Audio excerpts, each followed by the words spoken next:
पुराणों के अनुसार एक बार ऋषि मार्कंडे ने राजा अश्वपति को एक अति सुंदर पुत्री का वरदान दिया जिसका नाम था सावित्री। सावित्री ज्ञान और सुशीलता की मूर्ति थी। जब सावित्री विवाह योग्य हुई तो उसने सत्यवान नामक एक वनवासी राजकुमार को अपना पति बनाने का निश्चय किया। लेकिन सावित्री के इस फैसले से सभी ऋषि मुनियों ने कहा कि सत्यवान एक दिन हाय जीवित रहेगा क्योंकि उसका जीवन छोटी आयु का है। लेकिन सावित्री अपने निश्चय पर दृढ़ रही और उसने सत्यवान से विवाह कर लिया।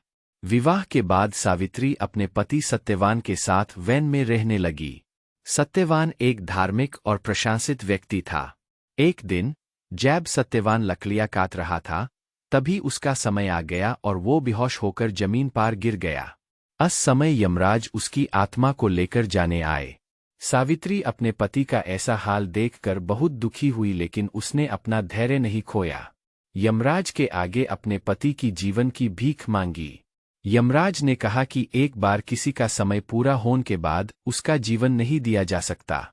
तब सावित्री ने अपने व्रत और भक्ति के बाल पार यमराज को वश में कर लिया।